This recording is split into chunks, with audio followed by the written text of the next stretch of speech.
자, 아침에 막 속보가 들어왔습니다. 당과 정의, 그러니까 청와대와 민주당이, 정의라 그러면 청와대죠. 정부가 있습니까? 이 문 정권에는 정부가 없습니다. 왜? 정부는 청와대에 그냥 시키는 대로 하는 수족이지 정부 자체에 자기 소신이나 생각이 없다. 즉 영혼이 없는 사물에 불과합니다. 민주당도 마찬가지예요. 민주당도 자기 영혼이 없습니다. 그냥 좀비 떼들처럼 시키는 대로 미쳐 날뛰고만 있습니다. 자, 당정이 국정원을 대외안보정보원으로 개칭한다고 지금 합의를 한 것 같습니다. 오늘 아침에 아마 당정 협의회를 했는데 그 협의회에서 그렇게 결론을 낸 것 같습니다. 그러니까 박지원을 국정원장으로 앉혀놓고, 박지원이 어제부터 국정원장 업무를 했는데 이제 박지원의 국정원은 이름이 대외안보정보원으로 이렇게 바꾼다는 겁니다. 이들은 야당일 때부터 국정원을 폐지하고 대외정보원으로 하겠다라고 계속 이야기를 해왔습니다.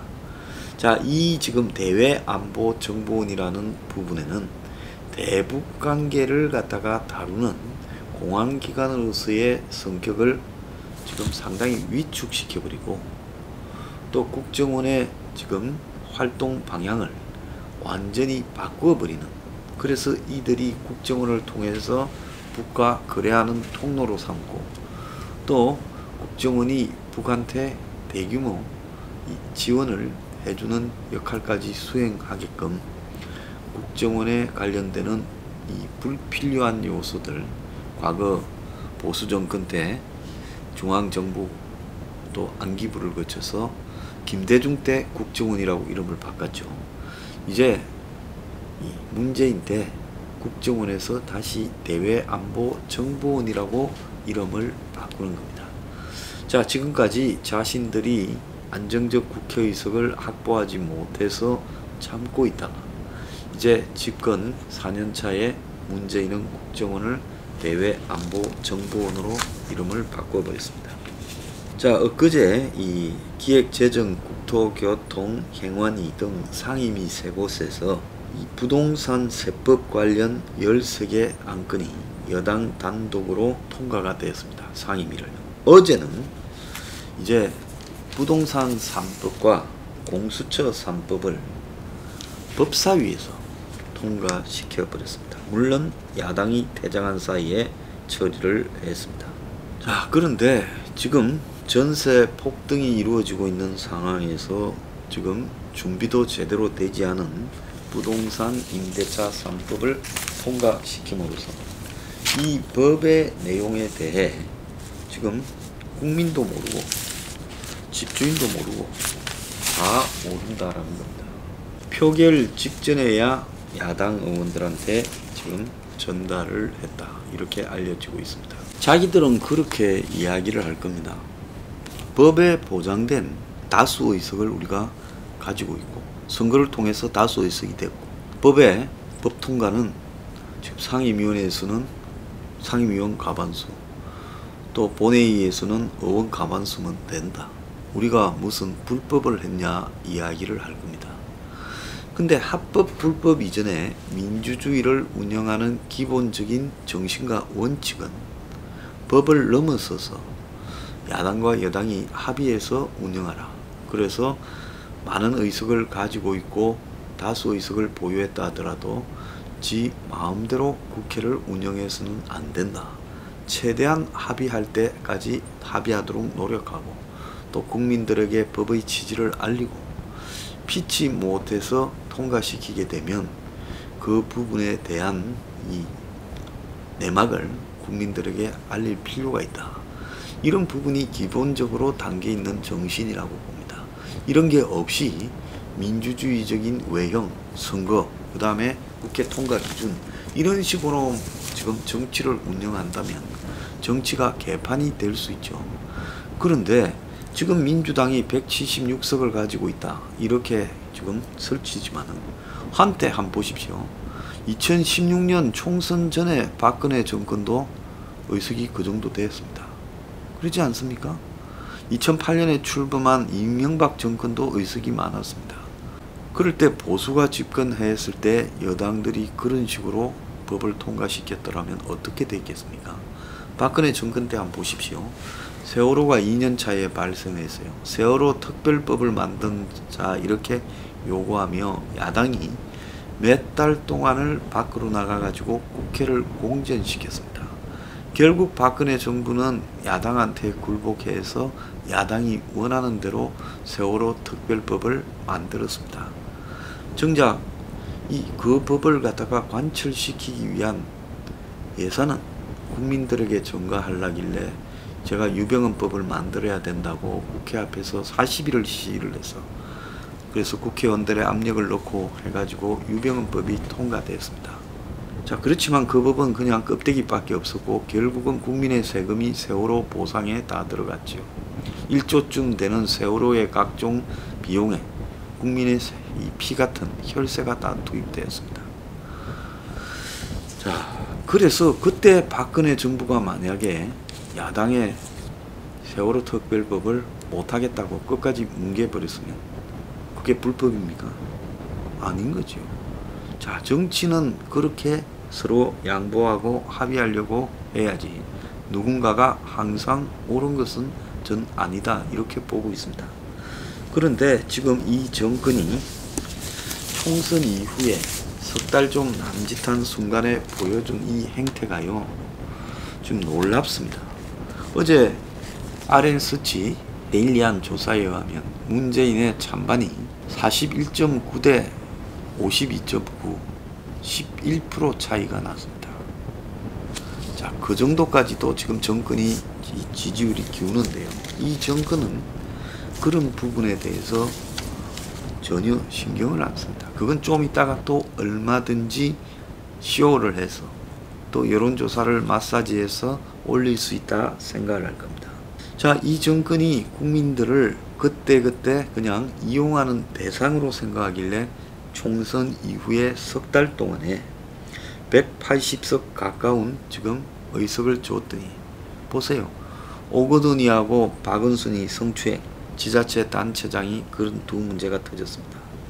윤미향이 사태가 터져서요. 한국의 가장 도덕적 권위를 가지고 있고 역사적 권위를 가지고 있는 양 설치던 정대협 정의연이 결국 비리의 단체였다. 이렇게 알려졌고 할머니들은 그 도구임이 드러났습니다. 6월 달에는 북한이 남북 연락사무소 개성 폭발을 시켰고 그 다음에 인천공항공사에서 지금 비정규직이 정규직으로 되면서 이 불공정 사태에 대한 청년들의 분노가 2030의 분노가 첨예로 올랐습니다. 오늘 조선일보에서 이거 다 기록을 했어요. 7월 10일에는 22번째 부동산 정책이 세법 중심으로 발표됐는데 패닉 바잉과 또 임대차법을 고친다고 발표가 나니까 전세 폭등, 그러니까 부동산 가격 폭등과 전세 폭등을 불러왔습니다. 자, 박원순이 또 7월 초에 자살을 했습니다. 자, 이런 일들이 지금 벌어졌고 국회에서는 윤석열과 최재형 검찰총장과 감사원장을 몰아내려고 난리가 났고 그 과정에서 지금 추미애가 법무장관 지소동부터 시작해서 국회를 소설 써내하고 비아냥거리고 있고 지 아들 수사가 있던 동부지검장을 법무차관에 갖다 놨습니다. 그뿐입니까? 자, 어제는 급기야 정진웅이라고 부장검사가 군대로 따지면 뭐 한 계급으로 소령이나 될라나요? 그쯤 되는 사람이 검사장 즉 장군을 덮쳐가지고 눌러엎어 폭행하는 사태까지 벌어졌고 날치기는 곳곳에서 그냥 다반사고 6월달부터 시작된 국회 운영은 상임위원회를 저들이 다 차지하고 저는 다 차지했습니다. 그리고는 지금 곳곳에서 국회만 열렸다 하면 상임위원회 날치기 그리고 법사위 날치기입니다. 심지어 국회 전문위원들이나 국회 전문가들조차도 이렇게 가면 안 된다 라고 세법이나 임대차 등을 지적을 해도 그걸 다 깔아뭉개고 통과시키고 있고, 감사원장을 국회로 불러서 3시간 동안 네가 뭔데 41% 얻은 대통령이 뭐 전부 다 마음대로 하냐라고 말을 했냐고 갈구고 있습니다. 자, 이 문제는 뭐라고 봐야 되겠습니까? 이제 간이 배 밖에 나와서 설쳐된다라고 봐야 되고, 사람되기 걸렀다 이렇게 봐야 됩니다. 두 가지로 요약하자면 간이 배 밖에 나왔다. 정진웅이가 호남이고 호남에서 밀어주는 스타 부장인 줄 모르지만은 지금 간이 배 밖에 나왔으니까 검사장을 덮쳐버리는, 군대에서 한번 보세요. 소령이 장군을 덮치면, 폭행하면 그거는 어떤 군대가 됩니까? 당나라 군대라가 됩니다. 그러면 검찰에서 부장검사가 검사장을 덮치면 이거는 당나라 검사라고 불러야 됩니까? 아니면 당나라, 거의 닭 수준입니까? 왜 조롱할 때 닭이라고, 닭대가리라고 하는지 아십니까? 이 조류가 대체로 머리가 나쁘다고 합니다. 앵무새들은 가만히 보면 개 중에는 머리가 좋은 종류들이 좀 있어요. 동물 수준으로 머리가 좋고, 또 까치도 동물 수준으로 머리가 좀 좋은 것 같은데, 대다수의 새들이 머리가 좀 나쁜데 특히 닭이 머리가 좀 많이 나쁩니다. 그런데 이 정권에 지금 충성을 하기 위해서 맹목적으로 몸을 바치고 있는 자들은 결국 자신의 목표는 뭡니까? 승진, 출세겠죠. 출세 때문에 닭대가리가 되어서 1년 뒤에, 2년 뒤에 어떤 세상이 올 줄 모르고 그야말로 닭짓을 하고 있습니다. 도저히 사람으로서는 해서는 안 될 짓거리를 부끄러워하지 않고 지금 하고 있어요. 한편으로는 법치가 망가지고 있습니다. 신라젠 수사를 마감하면서 여기에 정치인과 관련은 없다까지 검찰이 설명해 줍니다. 라임과 옵티머스에서 정치인들이 다 관여됐을 건데, 기껏해야 그 민주당에 선거 출마하고 떨어진 원외위원장 하나 걸어서 구속시키고 나머지는 수사가 진행이 안 되고 있습니다. 강기정이, 기동민이부터 지금 임종석이 뭐 이런 관계들이 다 의혹이 제기되고 있는데도 아예 그런 부분에 대한 수사가 앞으로 나가지 않고 있습니다. 이 과정에서 이인영과 박지원에 있었던 저 숱한 의혹에도 불구하고 이인영이는 자기 아들 문제와 관련된 부분이 조국 자식과 비슷했죠.